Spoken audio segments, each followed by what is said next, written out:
Welcome back, folks. The video you just watched is an introduction to our newest topic on CBC News, drugs. As you can see, for our first video, we will be talking about a popular trend in America, which is huffing. So, Leah, what is huffing? Well, Catherine, huffing is when you breathe in chemicals or fumes. This can also be known as poison, as the chemicals damage everything inside of you. These fumes can come from paint, spray paint, gas, hairsprays, body sprays, and more. You inhale it from a bag or a soap rag. It can be highly effective. What are some of the mental effects of huffing, Aaliyah? Huffing gives you the illusion of being high. You're not actually high. It's just your brain cells dying. They're from the poison and the chemicals and fumes. It also gives you hallucinations, making it harder to recognize reality. Sorry to interrupt, but there are other effects as well, like emotional, physical, and social. Some effects on your emotional health would include depression. You might be depressed because you know you're taking a drug that can kill you.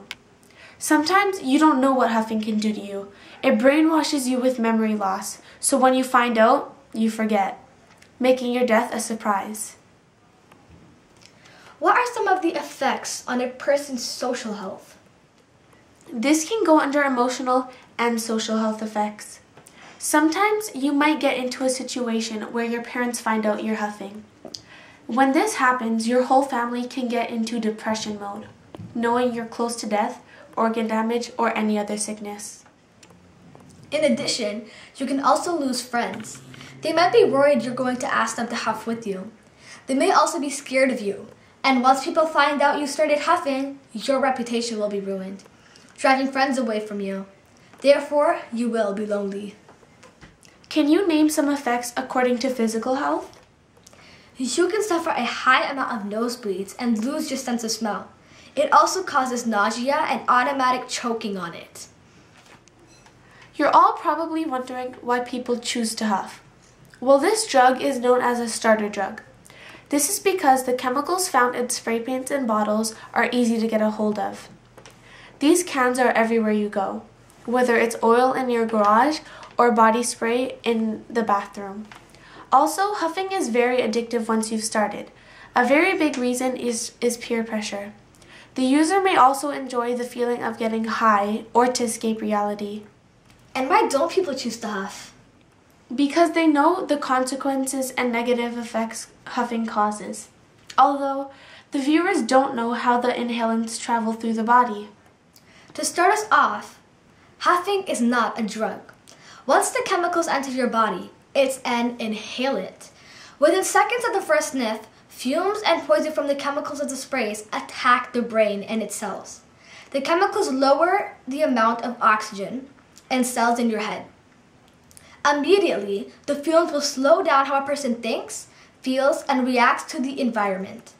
It can also freeze the cells throughout your arms and legs, making you weaker.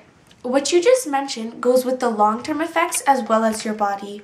Just to add on to your explanation, some long-term abuse of inhaling can cause serious organ damage, including the brain, heart, lungs, and kidneys. How does huffing affect schoolwork? As we mentioned before, huffing can cause depression, and you may be stressed out that you're taking an inhalant that your parents wouldn't approve of. This can lower your grades because you're too focused on hiding the fact that you're taking a drug that can harm you. You may also be worried about dying, sickness, or losing friends. Your teacher can also figure out if you're taking a drug. This can be figured out by the smell of your breath or behavior. You may also be focused on getting high and escaping reality. Are there any myths surrounding huffing? One of the multiple myths include flying and relieving stress. When you have the hallucinations, it may feel like you're flying when in reality it isn't true. And the relieving stress is also an illusion. When you escape reality from the highness or consciousness, you don't know what's going on. Therefore, your brain is considered empty, making it impossible to experience stress. Now, we'll talk about the effects on a full family itself. As an introduction, huffing can affect a family by the negative atmosphere it can create. The whole family can become depressed and disappointed, as huffing can cause sickness and lower grades. And another perspective, if you're a parent, you'd be an influence to your children, showing them huffing is okay, as well as any other drug. This is an idea your child will get because you're huffing yourself. Also, if your family finds out you huff, you wouldn't be trusted. You would be judged and disliked, making the whole family grudged. To end this off, what would you say to the viewers watching at home who are being asked to huff?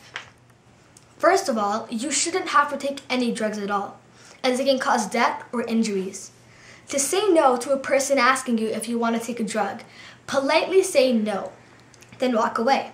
Or just walk away without saying anything at all. Just never raise your voice or give a reason. They might talk back and create an argument. Very well said. Now, that's all the time we have for today.